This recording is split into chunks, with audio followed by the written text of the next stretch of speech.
This clip is brought to you by SaveWithConrad.com.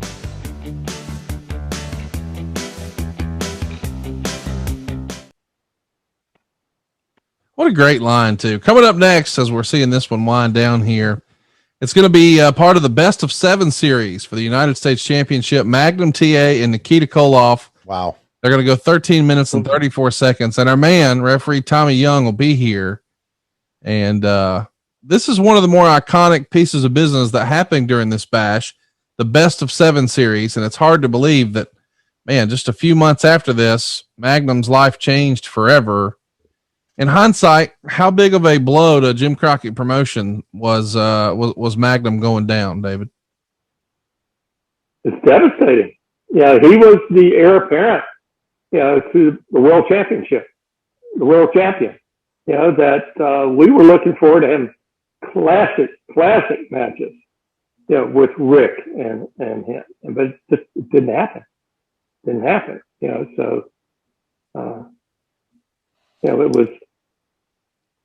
was a shame. Yeah, I think David, before the year ended, I had a feeling that Magnum was going to get a world title run before '86 had ended, and of course, Rick then wrestled Nikita, right, in Starrcade of '86, if I'm right.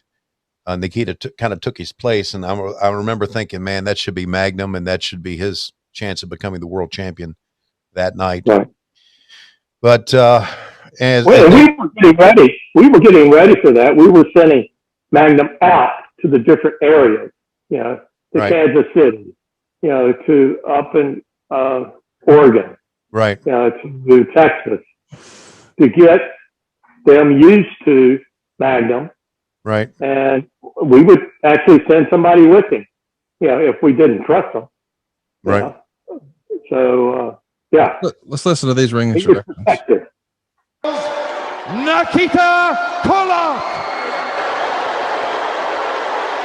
And now his opponent from Virginia Beach, Virginia, weighing in at 244 pounds. Wow. Vastly popular Magnum TA. Wins your referee, Tommy Young. Look, that was the best of 7 series here. And at this point, I believe it's 3-0 Nikita. Yeah. So at this point, if Nikita wins the match, not only is he United States champion, but it's a clean sweep over Magnum. So the pressure is on Magnum. Right. Notice the pop Magnum got, it was Rock and Roll Express type pop. Unbelievable. Yeah. Just an amazing performer. And he looked the part and he talked the part. And Tully used to always tell me, he said, Terry Allen was only thing he knew how to do when he was growing up was wrestle. That was it. So he was a little bit stiff. so yeah, he was a little stiff. Let's talk about stiff. You got 2 stiffies in there right now. Oh my God. I guess you do, right? Yeah. Nikita and Terry. Definitely. Yeah. See the hookup, and right now, I mean, that's a snug hookup already, man, between these two. God, he just looked the part. Both guys. Yeah, they did. Yeah. Nikita was a super heel. There was no question. No question about that. Good stuff. Good stuff. And how long are they going to go here? 13? I know it's a silly thing, David, but I do want to ask, how much of the character success of Nikita Koloff do you think was based on Rocky IV? Rocky IV had come out the year before. Obviously, Sylvester Stallone and the Rocky franchise were a big deal. We're right in the middle of the Cold War, so art imitates life. It very much is America versus Russia. Anytime you turn on, cable news, or you open a newspaper, or you flop open a Time magazine, and that Ivan Drago character really drove home the Russian athlete. And now here Nikita is looking just like Ivan Drago did, genetically superior, et cetera, et cetera. That really went hand in hand with what you guys were doing with Nikita, right? Yes, it did. It wasn't Rocky that started it. No. He wanted to be, Russian. And then we put Ivan with him to teach him. You know, you got to remember, he was green as grass, but you know, he would yell and scream to get his voice hoarse for interviews, and he would let, a lot of times he would let, because we weren't sure about his interviews, he would let Ivan talk for him. Sure. Yeah. He lived the gimmick too. He lived the gimmick. Yes, he did. Changed his name. Oh, no. Yeah. The Nikita Koloff. Yeah. Mm-hmm. Sure did. Legally changed his name, which you either got to really believe in your gimmick or you got to be really nuts.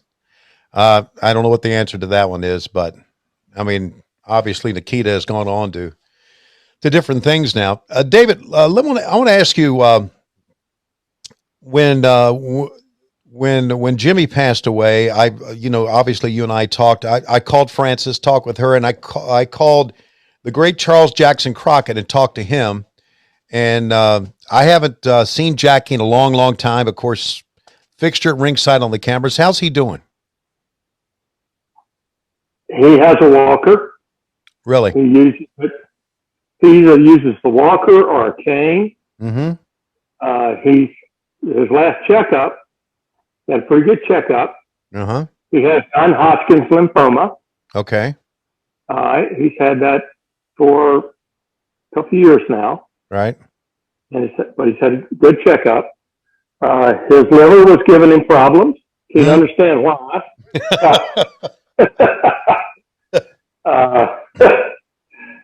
But yeah, he's gained too much weight. You know, here I'm talking, but you know, I'm skinny compared to Jackie right now. Okay. You know, It was great. It was great talking to him, and one of the memorable characters behind the scenes in Jim Crockett Promotions. Really, there was nobody quite like Jackie Crockett. So I just wanted to see how he was doing. I'm going to call him. I guess he and Ruthie are still together. Oh yes, yeah. It's not by her choice. Oh no, she. I'd tell you what, he is so lucky to have her. Yeah, you're not kidding. He really can't drive. She drives him all the time. Yeah. But yeah, she says that when he's too much for her, she sort of goes out. They live in her parents' house. Oh. And her dad had a shop. Mm-hmm. And she's very handy, and she goes out and works in woodworking in the shop.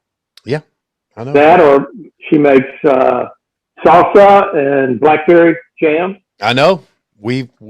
She has sent us a couple of boxes of them. So yeah, that's tremendous. Good person. Good person. Well, good. I'm glad to hear that. I mean, and Frances is doing better. Yeah. You know, she's on a walker. Her memory is better. Okay, good. But you know, her girls, well, her whole family, they take turns going over there 5 days a week. Oh, that's good. Yeah, that's good. And I went over there last week, and I get it. It's a wrestling podcast, but he's saving us money on our mortgage. Do you really trust this process? The reviews don't lie. 5-star review after 5-star review. We make it fast, we make it easy, and it's no cost or obligation. Give us a shot to earn your business. I'm telling you, you'll be glad you did, especially if you like keeping more of your own money. You don't need perfect credit or money out of your pocket, so what are you waiting for? Hurry to savewithconrad.com. And matter of fact, Jackie and Frances and I had lunch together. And then instead of driving Miss Daisy, I drove Frances, driving Miss Frances.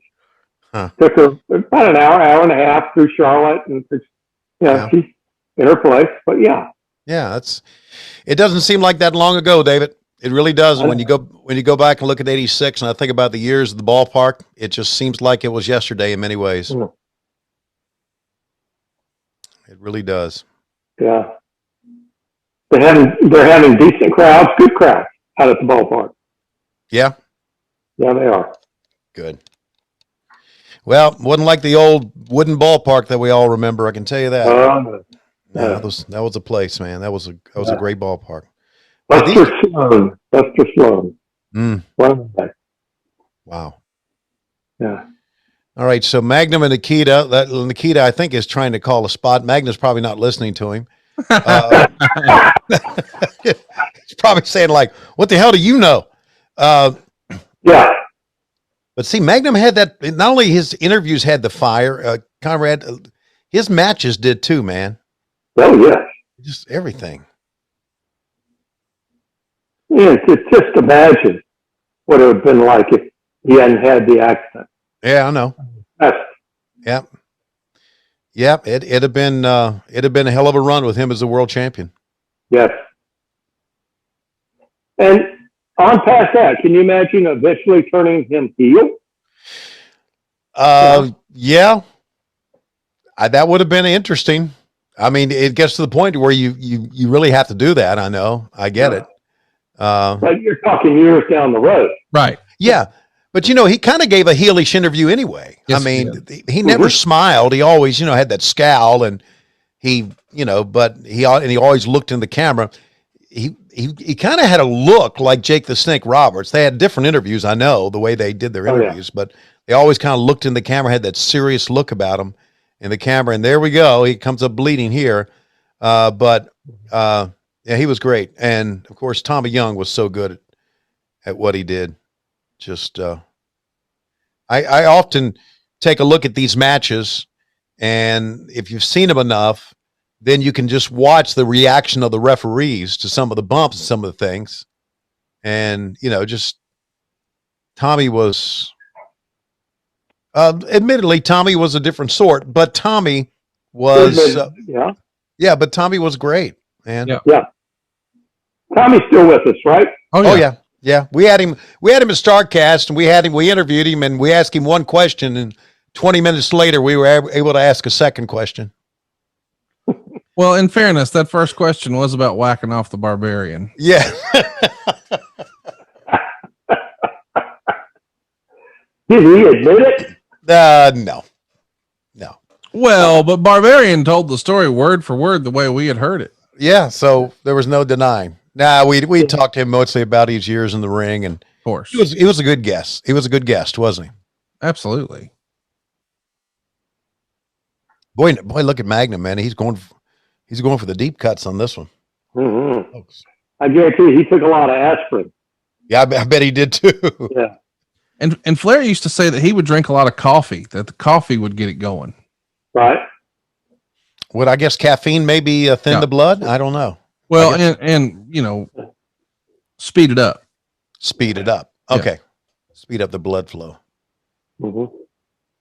Yeah, we used to, David, you go back and look at those 86 studio shows, the guys had work somewhere on a Friday night, and now we're talking about Saturday morning at the studios at TBS, 9 a.m. or whatever it was in the morning, and you would see Magnum always with like a big, his head was like, either taped up, or you could see the marks, and you could tell the guys who had gigged themselves. Yeah, gigged themselves. Look at this, man.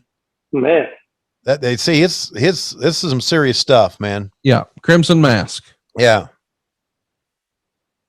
Luckily, I don't think he hit a vein. Mm.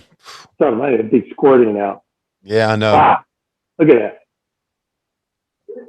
Yeah, it's something else, man. Oh man. Look at him open his eyes through the blood. What a look. Yeah, that's good. That's Jackie Crockett camera work there. Jackie. Yep. Yeah, I'm telling you, having one of the owners of the business work camera, ringside camera, had a lot of benefits. A lot of benefits for it. Yeah.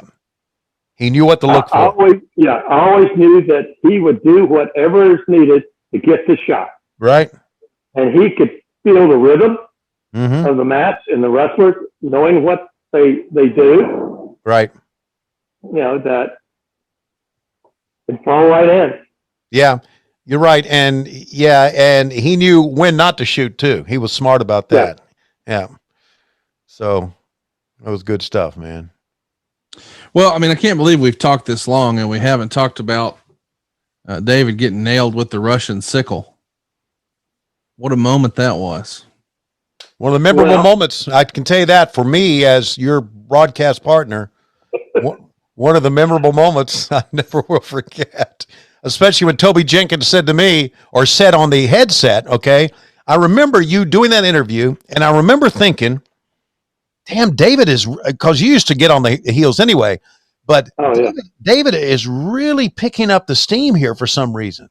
I mean, he's really getting on his ass. And then I heard Toby Jenkins say, okay, we're 2.5 minutes into this. Where are we going from here? And I'm thinking, why did Toby say that? And then all of a sudden, boom, down you go. And of course, now I've got to say something. What the hell am I going to say? I had no idea. It was a moment I'll never forget. He clocked you pretty good, David.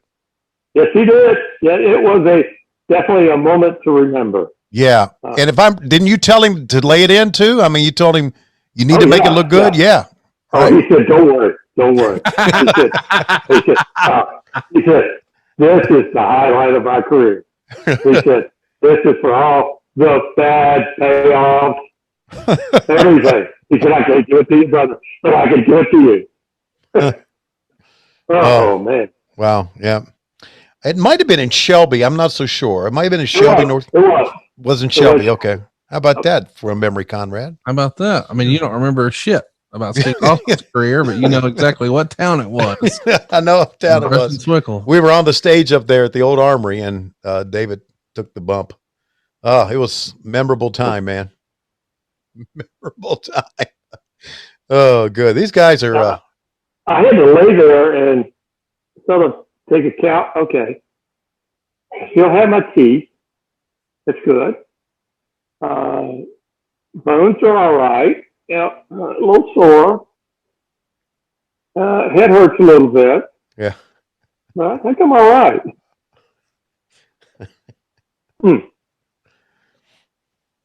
We're seeing the referee Tommy Young make the count for Magnum. Magnum is bloodied, worse for wear, but he's fighting for his teeth. Tommy cheated. He kicked his hand. Oh, dear.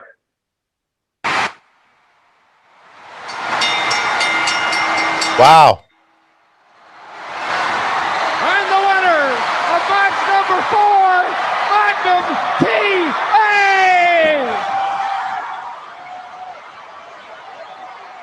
It looked like Magnum was left for dead. He's down 0-3, and I'll be darned in match number 4. Magnum pulls it off. Man, that crowd erupted. Yep. Oh, yeah. And look at the girls wiping his face. They're so excited they've got his blood on their hands, and she's so excited. Lick it.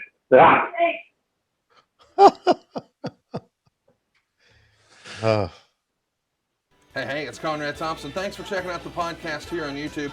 Be sure to hit the subscribe button and the notifications bell so you get a notice anytime we upload some new content. And go save yourself some money right now. If you're in a 30-year loan or you have credit card debt, it's not a matter of if I can save you money. It's a matter of how much. Find out right now for free at SaveWithConrad.com.